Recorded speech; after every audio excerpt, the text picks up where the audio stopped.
Hi friends, Kallur സ്റ്റേഡിലേക്ക് എല്ലാവർക്കും സ്വാഗതം. നമ്മളിന്ന് പുളി ഇഞ്ചിയാണ് ഉണ്ടാക്കാൻ പോകുന്നത്. പുളിയിഞ്ചിക്ക് ആവശ്യമായ സാധനങ്ങൾ എന്ന് പറയുമ്പോൾ ഇഞ്ചിയാണ്. നമ്മളിതിന് ഇഞ്ചി തൊലിയൊക്കെ കളഞ്ഞ് വട്ടത്തിൽ കുറച്ച് വലുപ്പത്തിൽ അരിഞ്ഞിട്ട് മിക്സിയിൽ വെച്ച് അടിച്ചെടുത്തതാണിത്. ചെറിയ ഉള്ളി ഒരു ചെറിയ ബൗളിൽ എടുത്തിട്ടുണ്ട്. ഇതൊരു 200 ഗ്രാം ഇഞ്ചി വരും. അതിനനുസരിച്ച് ആവശ്യത്തിന് ഉള്ളി, ചെറിയ ഉള്ളിയാണ്, തൊലി കളഞ്ഞ് വൃത്തിയാക്കി എടുത്തതാണ്.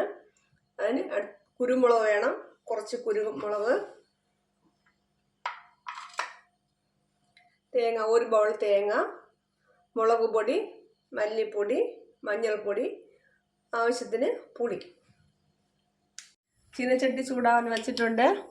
അതിലോട്ട് നമുക്ക് ഓയിൽ ഒഴിച്ച് കൊടുക്കാം.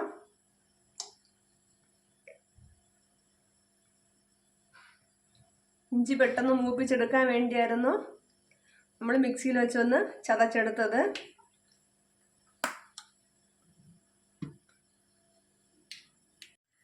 എണ്ണ ചൂടായിട്ടുണ്ട്. അതിലോട്ട് നമുക്ക് ചതച്ച് വെച്ചിരിക്കുന്ന ഇഞ്ചി ഇട്ട് കൊടുക്കാം.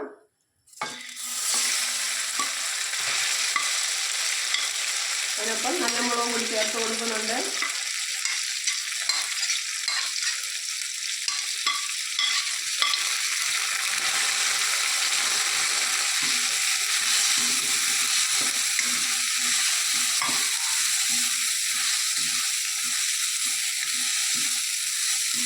ചെറിയ രീതിക്കൊന്ന് ബ്രൗൺ കളർ ആകുമ്പോഴത്തേക്ക് ബാക്കി സാധനങ്ങൾ കൂടി ചേർത്ത് കൊടുക്കാം.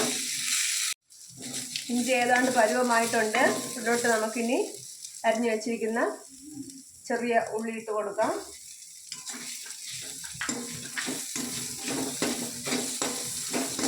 അതിനോട് ചേർന്ന് തേങ്ങ ഇട്ട് കൊടുക്കാം.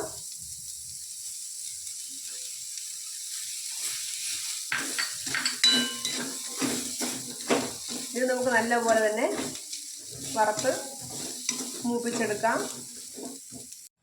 ഇത് ഏതാണ്ട് മൂത്ത് വന്നിട്ടുണ്ട്. ഇനി ഇതിലോട്ട് നമുക്ക് മുളക് പൊടി, മല്ലിപ്പൊടിയും മഞ്ഞൾപ്പൊടിയും ചേർത്ത് ഇതിൻ്റെ പച്ചമണം മാറുന്നത് വരെ ഒന്ന് ഇളക്കി കൊടുക്കാം.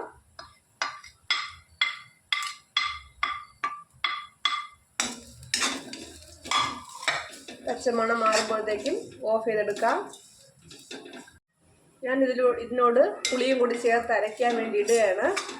നിങ്ങൾക്ക് വേണമെങ്കിൽ പുളി പിഴിഞ്ഞൊഴിക്കുകയോ അരയ്ക്കുകയോ ചെയ്യാം.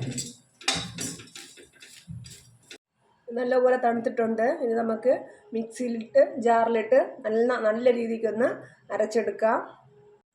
നമ്മൾ നല്ല രീതിക്ക് അരച്ചെടുത്തിട്ടുണ്ട്. ഇനി കടുക് വറുത്തെടുക്കാം. കടുക് വറക്കാൻ വേണ്ടി ചീനച്ചട്ടി അടുപ്പിൽ വെച്ചിട്ടുണ്ട്. അതിലോട്ട് കടുകിട്ട്, എണ്ണ ചൂടായിട്ടുണ്ട്. ഇനി കടുക് ഇട്ട് കൊടുക്കാം.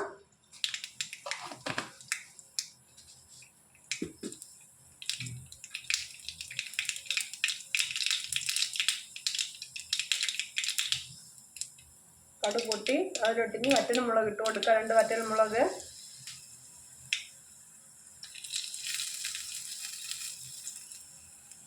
രണ്ട് കരിവേപ്പില,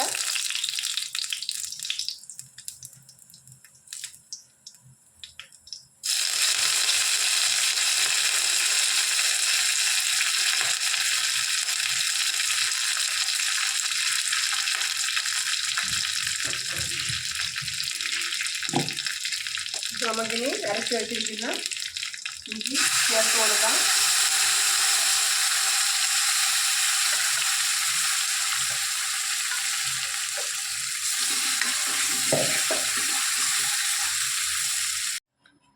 നമുക്ക് ജാറിൽ കുറച്ച് വെള്ളം കൂടി കഴുകി ഒഴിച്ച് കൊടുക്കാം. ജാറ് കഴുകി വെള്ളം കൂടി ഒഴിച്ച് കൊടുത്തിട്ടുണ്ട്. അല്ല, പുളി പിഴിഞ്ഞൊഴിക്കുന്നവർക്കാണെങ്കിൽ അതൊഴിച്ചാലും മതിയാവും.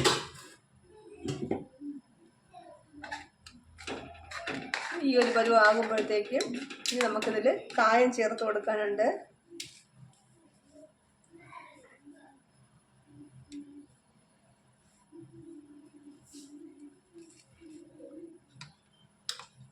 അതിലോട്ട് ഒരു 1/4 ടീസ്പൂണോളം ഉലുവാപ്പൊടി ഇവിടെ വറുത്ത് പൊടിച്ച് വെച്ചിരുന്നു, അത് ചേർത്ത് കൊടുക്കാം.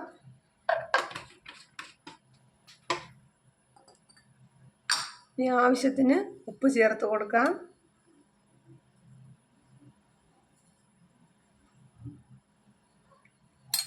നല്ലപോലെ ഒന്ന് ഇളക്കി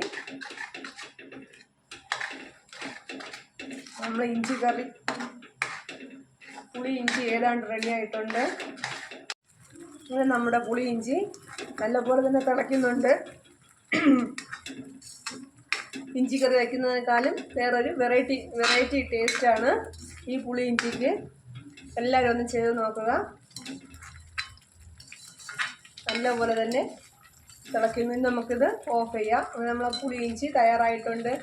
ഈ വീഡിയോ ഇഷ്ടമായെങ്കിൽ നിങ്ങളെല്ലാവരും ലൈക്ക് ചെയ്യുക, ഷെയർ ചെയ്യുക, സബ്സ്ക്രൈബ് ചെയ്യുക. Okay, thank you.